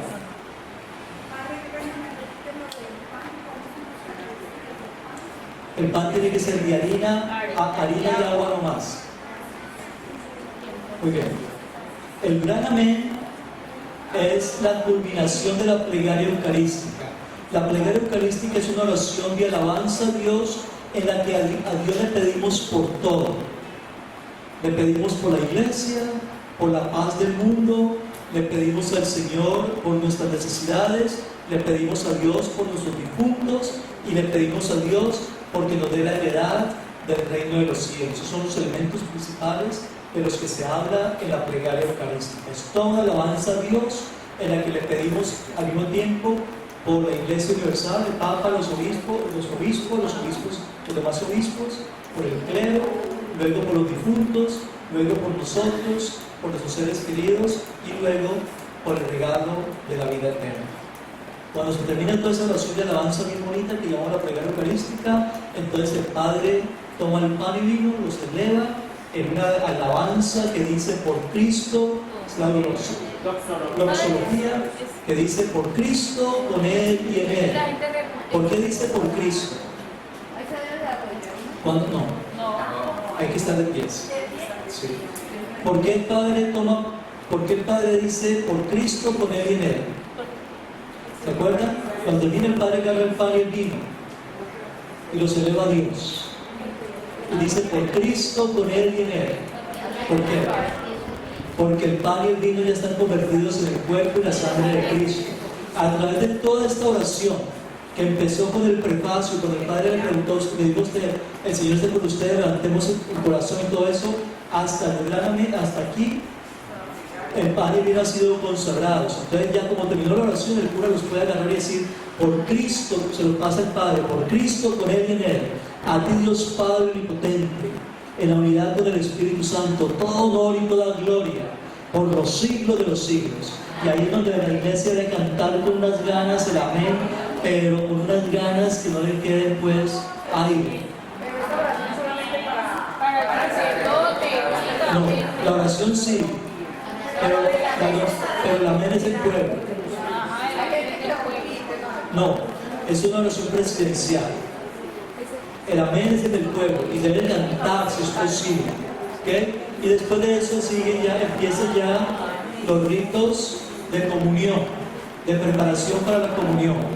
Entonces está el Padre Nuestro, luego está el saludo de la paz, luego la comunión. Una cosita rapidita porque ya mi hija empieza. Para el saludo de la paz, bueno, el Padre Nuestro, movidos de la mano, como se puede decir, toda la asamblea lo hace, si el pastor o el párroco lo pide. Para el saludo de la paz no es para uno visitar. El saludo de la paz es para uno reconciliarse. El saludo de la paz tiene como objetivo que si yo tengo a alguien, si yo tengo problemas con alguien, aproveche ese momento para ser consciente y trate de hacer paz con esa persona. Si esa persona no está en esa iglesia conmigo, entonces el saludo que yo le extiendo al hermano o a la hermana cercano a mí es una forma de decir, yo quiero hacer paz con esa persona. Porque hay un pasaje bíblico donde Cristo dice que antes de ir al altar y presentar tu ofrenda, si tú sabes que tienes problemas con alguien, ve y reconcíliate con ese hermano antes de presentar tu ofrenda. Entonces, como vamos a ir a presentar nosotros ante Jesús, primero tenemos que hacer paz con el hermano. Entonces no es un tiempo de visita, no es un tiempo de charlar, no es un tiempo de estar por ahí, porque ¿Por qué no podemos hacer eso? Porque eso es una falta de respeto a Cristo que está en el altar, ya está en su cuerpo y en su sangre ahí, esperando a quebrantarse para darse a nosotros. Yo no me puedo poner a darle la espalda y a charlar como si Cristo no estuviera ahí. Es el momento en que más tenemos que estar muy respetuosos. Ocurre mucho en el sacramento del matrimonio. Bueno, Que la gente vaya sí, buscando sí, eso no. con un desorden. Solamente se le da la paz a quienes están al lado mío. No hay que ir a buscar, no, eso no es. Porque sigue el clímax, si podemos hablar así, de la Eucaristía. Y es el Cordero de Dios. ¿Okay? Al Cordero de Dios no debería estar, cuando empieza el Cordero de Dios, nadie debería estar dándose la paz, ni nadie debería estar mirando a otro lugar sino hacia el altar. Cuando el cura empieza a partir la hostia, es Cristo que dice: te amo y quiero llegar a ti. Es Cristo quien dice lo que dijo en Apocalipsis 3:20: mira que estoy a la puerta y toco. Si me abres, yo entraré y cenaré contigo y tú conmigo. Entonces, esa fracción del pan es un momento muy importante a la que casi nunca le ponemos atención, porque desafortunadamente aquí son unas hostias chiquiticas, la del cura, y con 2 movimientos ya la parte y listo. Pero la idea antiguamente era un solo pan. Es más, el Cordero de Dios antiguamente, como era un solo pan, se tenía que decir tantas veces fuera necesario hasta que el cura partiera ese pan por la cantidad de personas que había en esa iglesia. O sea que si el cura tenía 100 personas en una misa, un solo pan, había que repetir 100 veces: Cordero de Dios, que es el pecado del mundo, ten piedad de mí. Cordero de Dios, que es el pecado del mundo, ten piedad de nosotros. Y lo último, cuando ya el cura agarraba un pedacito y lo colocaba en la hostia, en el cáliz, perdón, entonces se decía: dando Cordero de Dios, que es el pecado del mundo, danos la paz. Y ahí se terminaba. Y así, el signo para indicar de que ya la fracción terminaba era a través del cura tomar un pedacito de la hostia o de ese pan y depositarlo en el cáliz. ¿Okay? Pero la idea es que en la fracción del pan Cristo se nos quiere dar. El cura coloca un pedacito de hostia en el cáliz. No, aparte del pan. ¿Okay? Porque el cuerpo sin sangre es un cuerpo muerto. La sangre es lo que da vida. Entonces, el colocar un pedacito de la hostia en el cáliz es una forma de la iglesia decir que la comunión que vamos a tener en este momento es con el Cristo resucitado. Y es un momento también muy importante. Y esto de pronto muchos curas no lo saben. Pero ese colocar ese pedacito de hostia en el cáliz es una forma como yo, como cura, digo: yo estoy unido al obispo. Cuando el obispo coloca el pedacito de hostia en el cáliz, es una forma de decir: yo estoy unido al Santo Padre. Es un momento de comunión, que indica unidad en la iglesia. Yo como sacerdote al obispo, mi obispo al Santo Padre. ¿Okay? Es muy importante eso. Se me olvidó decirles que en el ofertorio el cura coloca un poquito de agua en la copa del vino, porque el agua es un regalo de Dios, es divino. El vino es hecho por los hombres, el agua es hecha por Dios. Entonces, cuando el cura coloca un poquito de agua en el cáliz con el vino, hace una oración especial que dice así como: a mezclarse esta agua, fruto de tu divinidad, con este vino, fruto de nuestra humanidad. Te pedimos, Señor, que... ya se me olvidó la oración. Pero la idea es simbolizar la humanidad y la divinidad de Cristo Jesús, que es verdadero Dios y verdadero hombre. Es lo que se hace. ¿Okay? Muy bien. En la consagración nos arrodillamos nomás. Solo en ese momento. No.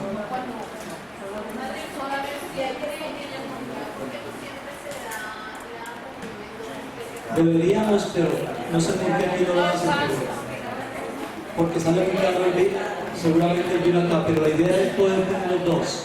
Porque es un banquete, y en un banquete uno no solamente come, sino que bebe.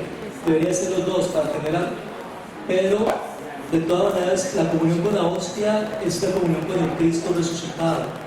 Si se toma de uno de los dos, no hay problema, o si se toman los dos. Pero en un mundo ideal deberían de ser los dos, como sucede en la mayor parte del mundo. Ok.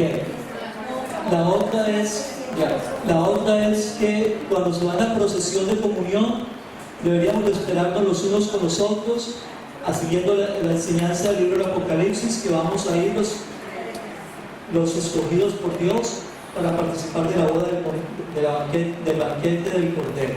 ¿Okay? Antes de llegar a recibir la comunión, debemos de hacer un signo de reverencia, que es agachar la cabeza.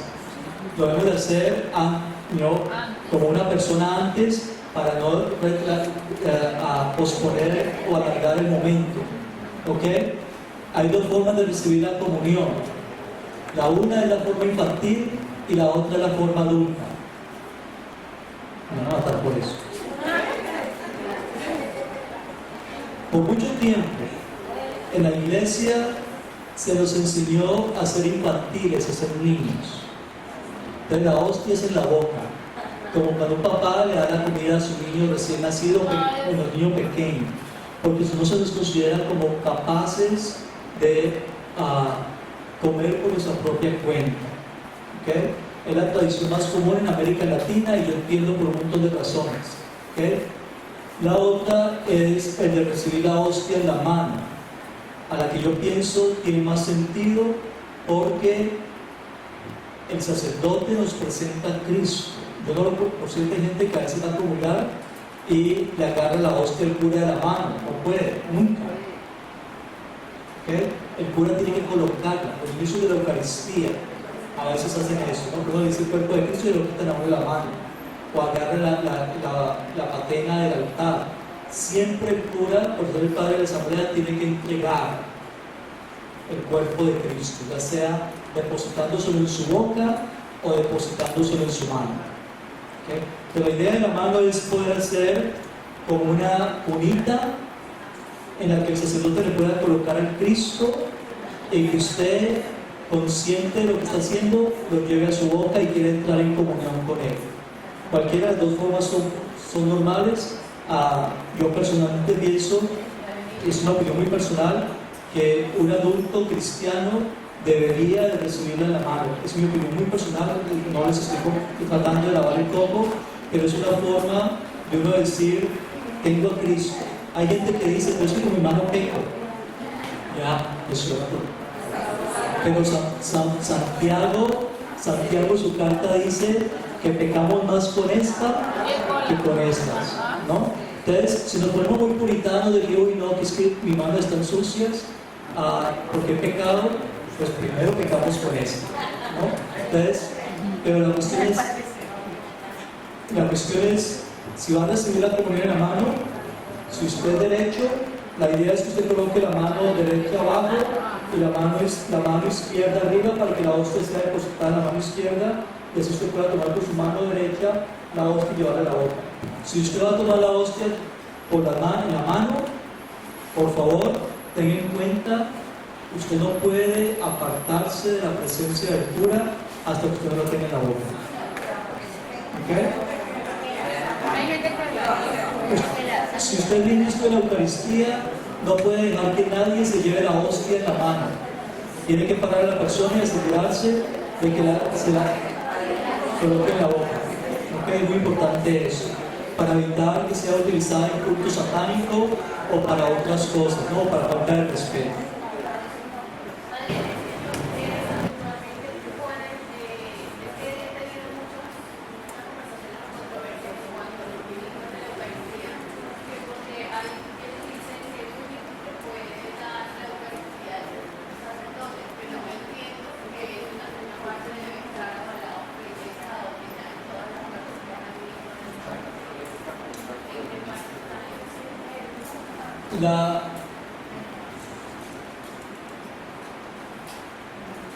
La comunión, okay, el único que puede cambiar pan y vino en el cuerpo y la sangre de Cristo es el sacerdote.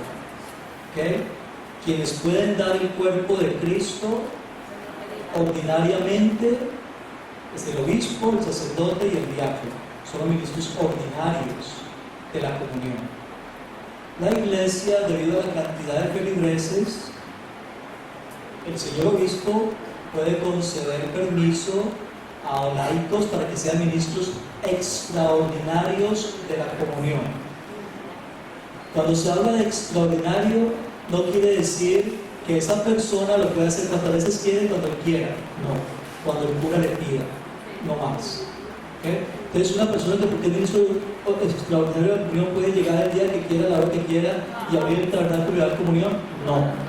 Porque es extraordinario, solamente momentos en que el párroco le pida y ese párroco tiene la autorización del obispo para que esas personas sean ministros extraordinarios. Pero no está desagradando uno a Cristo en todo la No, al contrario, no. Yo creo, si está en la línea del cura y hay una ministra laico ahí y yo me quedo en la línea del cura, ahí yo tengo soberbia, ahí hay pecado. Hay gente que se pasa la línea del laico para la del cura. Yo diría, ahí ya hay arrogancia, ya hay pecado, porque no hay la humildad, porque la persona, y hablemos honestamente, hay más de un laico, la mayoría de laicos son más santos que nosotros los curas. Yo soy cura por la gracia y la misericordia de Dios, pero indigno soy de tomar la hostia como cualquier otra persona. El ser cura no me da a mí más derecho que nadie de tener derecho a la Eucaristía. Sí, que el cura es más santo, si nos conocieran.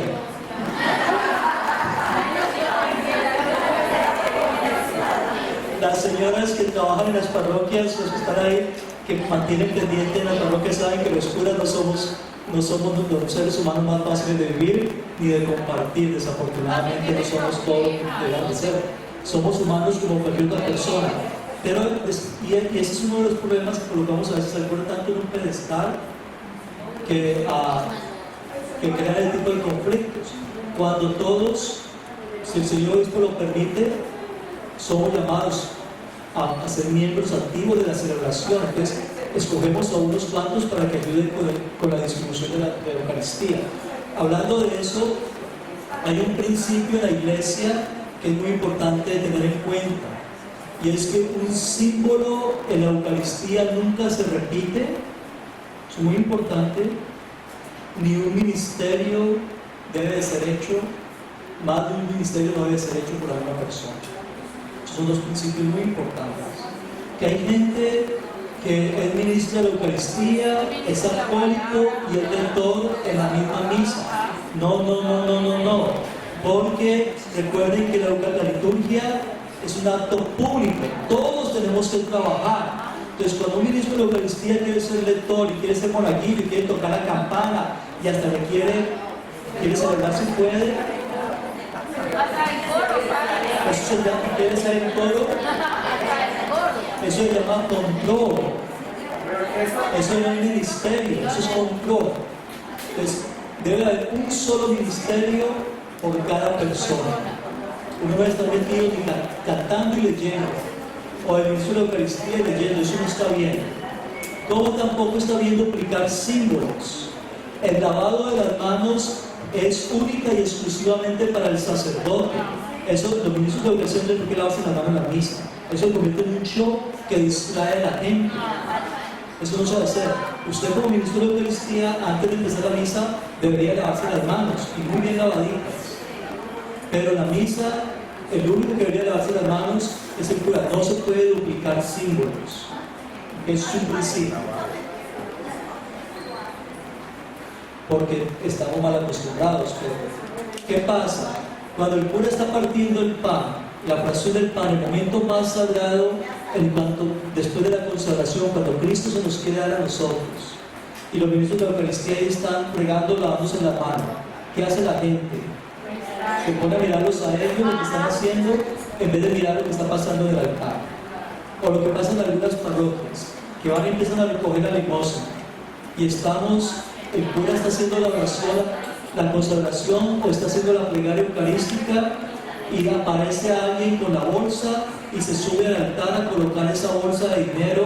Ahí quedamos como si fuéramos curas. En plena oración de alabanza a Dios, en la plegaria eucarística, aparece alguien con la talega de dinero a colocarla ahí. ¿Qué hace la gente? Se distrae.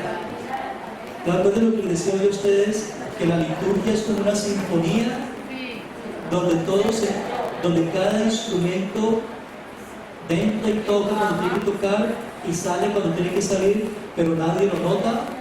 Así debe ser la Eucaristía. El que recoge el dinero no debería distraer a nadie, porque es que todo ministro, sea el lector, sea acólito, sea monaguillo, sea ministro de la Eucaristía, sea el coro, sean los que recogen la ofrenda, todos ellos, ninguno de ellos, un buen ministro en cualquiera de esos, no distrae a nadie de la celebración, porque el que importa es el que está en ese altar, única y exclusivamente. Es cualquier cosa que yo haga como lector. Hay lectores, por ejemplo, van a perdonar los que son de la parroquia del libro a veces, pero por ejemplo, no va a decir nada. Sí me meto en problemas. Por ejemplo, la oración colecta, la primera oración, en gloria a la primera alabanza a Dios. La oración colecta, al principio de la misa, es la primera oración que hacemos como comunidad juntos, donde el cura dice la intención de toda la comunidad. La primera oración es esa. El padre no ha terminado la oración y los lectores ya están parados ahí dando vueltas, parándose en el altar y agachándose a subirse al ambón, porque no podemos aguantar un minuto de silencio, ni quietos. Entonces, distraen a la gente, me distraen a mí cada ratico. Cuando yo celebro, cada ratico no me dejan ni siquiera tener esta oración. Entonces, eso no lo debemos hacer, pero en una buena celebración todos entramos y salimos sin distraer a nadie, sin dar importancia a lo que yo hago. Ese es el ideal de una buena celebración. Es poder entrar y salir del ministerio que me tocó a mí sin distraer a nadie. Cuando los de la colecta se tienen que subir al altar a depositar una mochila llena de dinero, estamos distrayendo a la gente. Cuando los ministros de la Eucaristía tienen que ponerse a lavarse las manos o hacer otras cosas ahí, o se acumulan ahí en el saludo de la paz y se ponen a charlar mientras uno está haciendo la oración del pan, eso está distrayendo a la gente. Cuando el coro no ha preparado bien su música y agarran esa organeta o ese timón y de repente sale un ruido por acá, otro por acá, o los de la guitarra salen con un sonido que no tiene que estar, todo eso le pierde la sinfonía a la celebración y nos olvidamos que la Eucaristía tiene que ser el acto más espectacular, más maravilloso, con lo que le damos gloria a Dios. Es que tiene que ser así. Una celebración bien hecha lo pone a uno en el cielo. Es que acuérdense, en el libro del Apocalipsis, en el libro del Génesis, creo que es capítulo 27, dice acerca de las iglesias, acerca de la casa de Dios. Dice, hay una frase muy detalle, creo que es capítulo 27 del Génesis, que dice: esto no es otra cosa que la casa de Dios y la puerta al cielo. Eso es lo que la iglesia es. La casa de Dios y la puerta al cielo. Cuando empezamos la Eucaristía, entramos en el tiempo de Dios, en la eternidad de Dios. Cuando empezamos la Eucaristía, hacemos realidad el capítulo 22 del libro del Apocalipsis, en la que se nos habla que estamos en las bodas, que el cielo no es nada más que la boda del Cordero de Dios. Eso es lo que la Eucaristía es meternos en la eternidad de Dios. Por eso es que el cura siempre dice, al empezar la misa, vamos a hacer eso en el nombre del Padre, del Hijo. Nos metemos en la eternidad de Dios, en el misterio de la Santísima Trinidad. Por eso no debemos de contar tiempo en la misa. No tiene sentido. ¿Okay? Porque estamos en la eternidad de Dios. Y ahí estamos para que Él nos purifique. Muy bien. Padre, un momento, es que puede decir que debe rezar la ofrenda para las bolsas de cuidado, para no repetir una entrega. Debe de ser, ya sea cuando la gente está celebrando el Padre, está rezando el Padre Nuestro, que todos están enfocados rezando, y no deben de subir al altar. No debe haber distracción en el altar. Y si se va a colocar, se puede colocar a un lado del altar, abajo, pero no subir hasta allá a distraer a la gente. Porque hoy en día la mayoría de gente, para completar, no tenemos enfoque por mucho tiempo. Pues cualquier cosita nos saca de onda. por lo regular casi ya eso en todas las Eucaristías. Los lectores saben, se paran al frente del altar, hacen la venta. Se debe hacer, ¿no? Sí, al altar. Pero después de que el cura termine la oración, no durante la oración. Y lo mismo con las ofrendas, cuando termina la homilía, que salen los corales de la ofrenda, se paran al frente del altar. Sí, como si una reverencia al altar. Bien.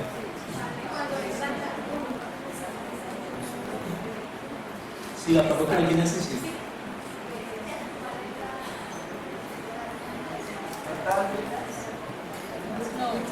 La frase que se debe decir en la comunión es el cuerpo de Cristo. Esa es la frase que se debe decir, el cuerpo de Cristo. ¿Ok? El cuerpo de Cristo. Y se debe decir con autoridad, y se debe decir duro, y se debe esperar un amén de la gente. Y el que no dice amén, yo a veces le digo amén. No está de acuerdo con eso. El que lo recibe dice amén. El ministro de la Eucaristía es decir el cuerpo de Cristo y no es una pregunta, ni decirlo ahí medio escondida, sino con ganas, el cuerpo de Cristo. Y el ministro de la Eucaristía debe mostrarle el cuerpo de Cristo a la gente, porque es que a veces parece que estuviéramos jugando frisbee, tirando lo más rápido posible que ni siquiera podemos decir el cuerpo de Cristo. Hay que hacer, es un momento muy sagrado. Estamos entregando el cuerpo de Cristo a la gente. Yo acostumbro cada que digo el cuerpo de Cristo tratar de mirar a la persona y ponerle la hostia casi en los ojos de la persona y trato de hacer una oración rapidísimo por cada persona. Sí, Señor, te pido esta persona, Señor, te pido por esta persona, Señor, te ruego por esta persona, asiste a esta persona, acompaña lo que se venga. Pero hay que tratar de entrar también nosotros en comunión con esa persona.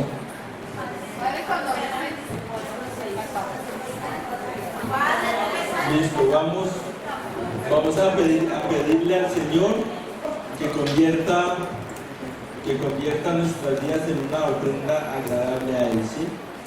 Que toda nuestra vida sea una Eucaristía, que toda nuestra vida sea una acción de gracias. ¿Listo? Padre nuestro que estás en el cielo, santificado sea tu nombre, venga a nosotros tu reino, hágase tu voluntad en la tierra como en el cielo.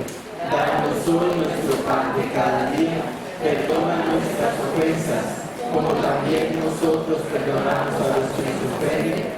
No nos dejes caer en tentación y líbranos del mal. Amén. Que estén muy bien, feliz semana.